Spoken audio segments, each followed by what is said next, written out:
All right, guys, this is it. It's gonna be open 18.5. It's the last one, hopefully. Who knows with Dave? Anywho, so I want to finish strong. It's a nasty workout. So 7 minutes, thrusters and chest to bars, just ascending ladder. It's gonna get nasty. As far as limiters, man, for most people, this is just gonna come down to breathing. The only caveat to that is going to be for I'll say the newbies who are maybe doing RX but not great at chest to bars. For them, it's going to be very similar to 18.4 if your deadlift was weak and you got to the next bar and you have to kind of like just sit there, wait, do a few, sit there, wait, do a few. Same kind of thing for chest to bars.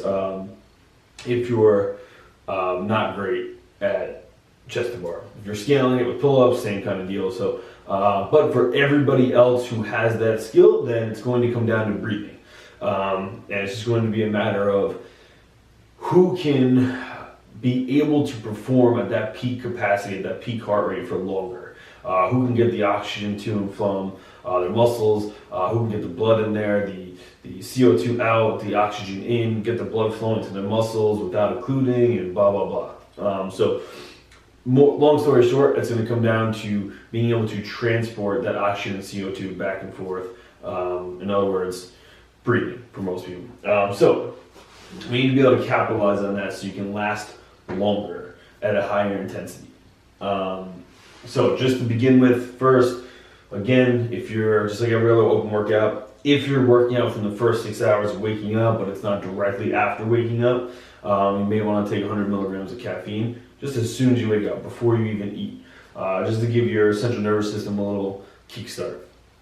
Then we get into the good stuff, okay? So about 60 minutes before you work out, you should be drinking this.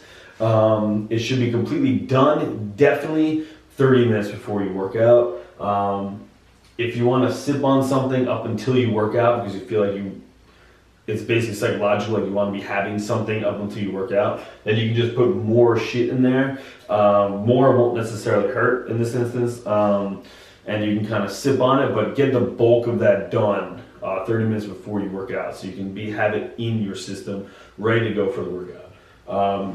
Some people will make this drink, but they'll sip it up until they work out, and like half of it's still there when they work out. That's no good. It's not going to help you. These are the clinically effective doses. In other words, if you're not taking in this amount of each thing, it won't have the same impact. So make sure you get everything in. Now, let's go over this. So, number one, pulse, just like every other week. The link is in the description below. 40 grams of sugar, either dextrose or maltrodextrin. Maltrodextrin is a little easier on your stomach if you're not used to taking in sugar like that. Then we're going to get to the good stuff. So we're going to add in beetroot powder again. 500 milligrams is for somebody who approximately weighs 150 pounds, or 1100 milligrams for somebody who approximately weighs 200 pounds. That is the nitrate quantity. So 500 or 1100 milligrams is of dietary nitrate, which is coming from the beet. So just to give you an example here, one beet, if you ate one beet, it would be about 200 milligrams of nitrates. So this is a lot of beets. Maybe for 150 pound female who's going to do this workout, they love beets, maybe they can eat 2.5 beets about an hour or two before they work out, and that'll be okay. But for just about everybody else, you're gonna have to supplement with it. I recommend the powder. It still tastes like beets, but it doesn't taste nearly as bad as just having beetroot powder fully. Beetroot juice. And if you're adding it with pulse and sugar and all these different things, then it will dampen out the taste a little bit. You can even add some BCAAs in there just for taste. Won't really do much for performance, but it will kind of help for the taste anyway.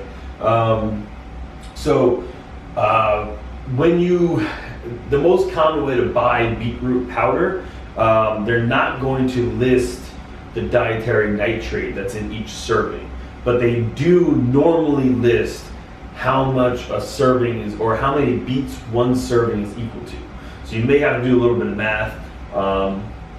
If one beet is equal to 200 milligrams of nitrate, then, and you need 1,000, then, and let's say one serving is equal to one beet, then you would need 5 servings of the powder.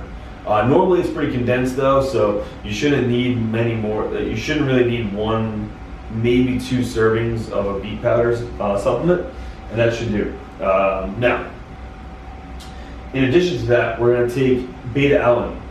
Pulse has beta-alanine. It has about 4.5 grams. We want 6 grams total to maximize our ability to work at that really high level and not burn up.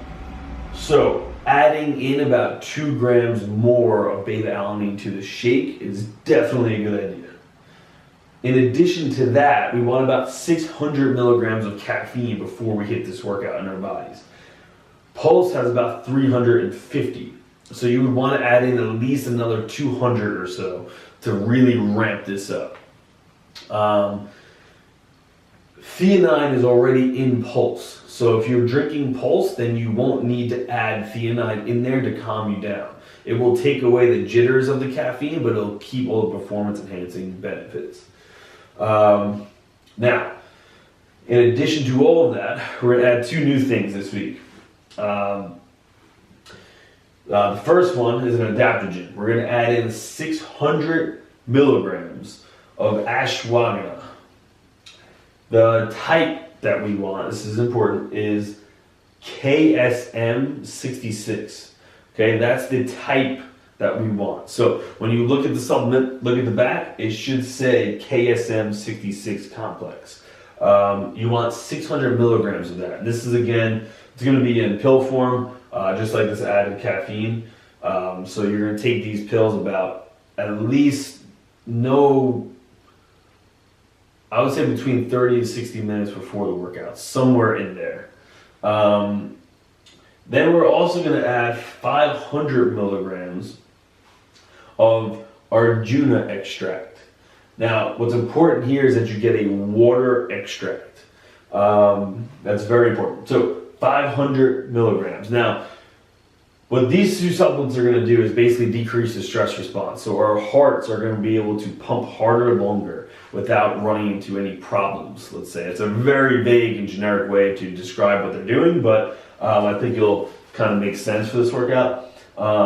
Arjuna specifically will allow us to sit at a very higher heart rate percentage and with less perceived effort, or actually with less actual effort of the heart. So it will give us a big cardiovascular boost, which is what we need for a workout like this, which is going to be very intense and a shit ton of breathing, high heart rate the whole time. So very important supplements. They should have a pretty big impact. All right, that's it. That's it for 18.5. If you take all of this at the right times and you're pretty lean, which would be hopefully the result by now if you've been working up until the open, and you have a nutrition plan, then this will have a huge effect on performance. Absolutely huge. If you did the workout without all this and then you did it with it, I can guarantee it'll be a big difference. So make sure you take everything here, the caffeine upon wake up if you need it, and crush it.